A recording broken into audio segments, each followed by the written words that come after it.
हाय movie शूफियंस, क्या हाल चाल है जी? बहुत बढ़िया है। लेकिन कार्तिक के 2 के ज़्यादा शोज़ लग नहीं रहे हैं यार, ये तो बड़ी दिक्कत सी हो गई है। वैसे तो मैं हॉलीडे के ऊपर हूँ, लेकिन मुझे ये मूवी ज़रूर देखनी थी। वही कार्तिक के वो जब 1 आई थी तो मुझे काफ़ी ज़्यादा इंटरेस्टिंग लगी थी। जिस तरीके से हालांकि मैंने बहुत लेट देखी है, अभी हफ्ता डेढ़ हफ्ता पहले ही देखी है। वो भी मेरे एक सब्सक्राइबर हैं, उन्होंने ही बोला कि यार ये देखो। गोल्ड माइन का उन्होंने लिंक भी दिया। थैंक यू दो सो मच। तो वो देखा, जब उसके बाद जो मिस्ट्री क्रिएट हुई ना, और ये जो निखिल का कैरेक्टर जिस तरीके से समझाया गया 2014 में ये आई थी, कि जिस तरीके से वो बहुत तरीके की लॉजिक ढूंढता है और आपको इस पॉइंट पे आके खड़ा कर दिया जाता है मूवी के अंदर कि क्या ये साइंस है, किसी आदमी के दुष्कर्म है, या फिर गॉड का कोई प्ले है। और इसी कॉन्सेप्ट को ना अब बहुत अच्छे तरीके से मैं बोलूँगा आगे लेके गए हैं कार्तिकेय 2 में। स्टोरी का कोई आपस में कोई खास लिंकेज नहीं है, बट जो कैरेक्टराइजेशन है निखिल की, वो उसी को ही कैरी फॉरवर्ड करता है।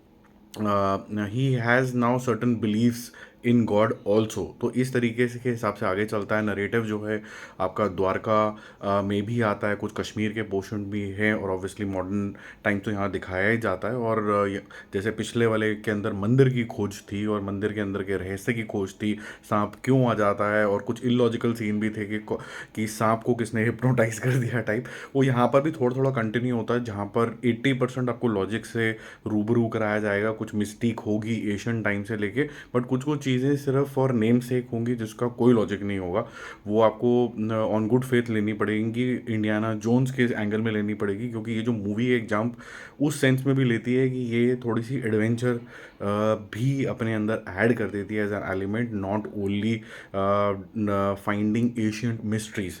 तो ये सब क्या होता है, इसका जो कल्मिनेशन है वो आपको मेरे ख्याल से ठीक ठाक एंटरटेन करता है, क्योंकि जिस तरीके से शुरू होती है और एंशियंट एक एंकलेट, एक भगवान कौन से, वो सब आप फिगर आउट करना, उसके बारे में बताया जाता है। कौन उसके पीछे पड़ा हुआ है, क्यों कार्तिकेय उसकी खोज में लग जाता है, और उससे क्या कुछ रहस्य उजागर होते हैं, वो आपको ठीक ठाक मिस्टेक सी देता है और थ्रिल करता है। और एक एलिमेंट ऑफ जो सरप्राइज है स्पेसिफिकली इंटरवल के टाइम पे, वो काफ़ी अच्छे तरीके से दिखाया गया। तो ये फ्रेंचाइजी जो है वो ठीक तरीके से आगे चलती है। कार्तिकेय का जो ये वाला जो रोल है, ये भी आपको अच्छा लगेगा। ये थोड़ा और मेच्योरर तरीके का रोल है, इसके अंदर और पॉइज है। He is determined, he is confuse. उसको हीरोइज्म से थोड़ा कम रखा गया, बट जब सीन्स इस तरीके के ड्रामेटिक आए हैं, थोड़ा सा एक्शन आया है, तब वो आपको लगेगा कि हीरोइज्म भी बाहर निकालने की कोशिश करी गई है। जो एलिमेंट ऑफ लॉर्ड कृष्णा है उसको वेल एम्बेड किया गया स्टोरी के अंदर, तो आपको वो चीज़ फोर्स नहीं लगती। वो मेरा सबसे बड़ा फियर था। बट आपको वाइब्स जो हैं वो मोटा मोटा कार्तिकेय 1 की ही आएंगी, कि भाई कोई मिस्ट्री सॉल्व हो रही है। और coming back to the mystery element, जो सबसे ज़्यादा क्रिटिकल था, मुझे हिस्ट्री के अंदर बहुत ज़्यादा मज़ा आता है देखने के लिए। असुर भी मैंने इसी वजह से देखी थी कि जो हमारा हिस्टोरिकल मान्यताएं हैं, जिसको हम माइथोलॉजी भी बोल जाते हैं कभी कभी, उसका आज के हिसाब से लिंकेज कैसा है। तो ये भी उसी तरीके का अटेम्प्ट है, जिसको निखिल ने बहुत ही अच्छे तरीके से सीरियस, इमोशनल और कुछ एक्शन सीन का एक अच्छा मिश्रण करके किया है। हालांकि मेरा पर्सनल मानना ये है कि यहाँ पर जैसे इसको और टाइटर बना सकते थे। ये मूवी एटलीस्ट आधा घंटा कम होनी चाहिए थी।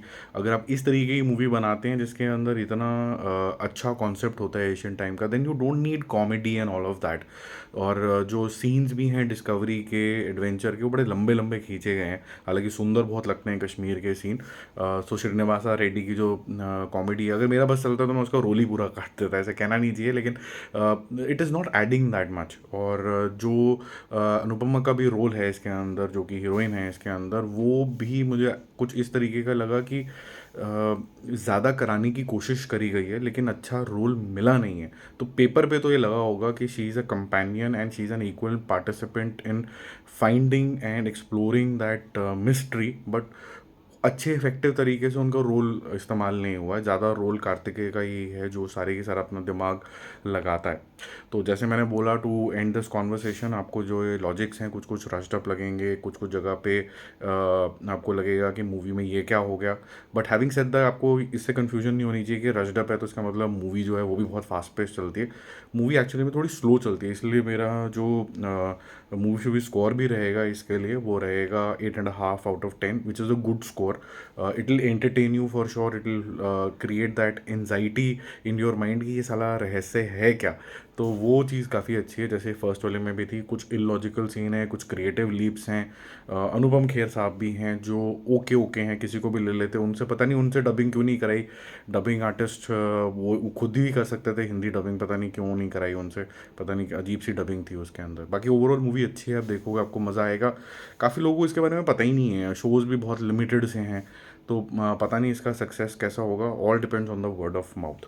बाकी आप भी देख के इसको बताना कि आपको कैसा लगा। हाँ, एक चीज़ मैं ज़्यादा कह सकता हूँ कि जिस तरीके का यहाँ पर एक कैरेक्टर चाहिए था ना मिस्ट्री के लिए, वो मेरे को फर्स्ट पार्ट में भी पसंद आया था कि एक ऐसा फ्लैट चेहरा थोड़ा सा चाहिए था, तो वो निखिल के ऊपर थोड़ा सूट करता है इस तरीके की चीज़ें। एक क्वेश्चन मार्क वाला चेहरा होता है ना, थोड़ा ज़्यादा प्रैक्टिकल इन नेचर, वैसा वो सूट करता है उसको।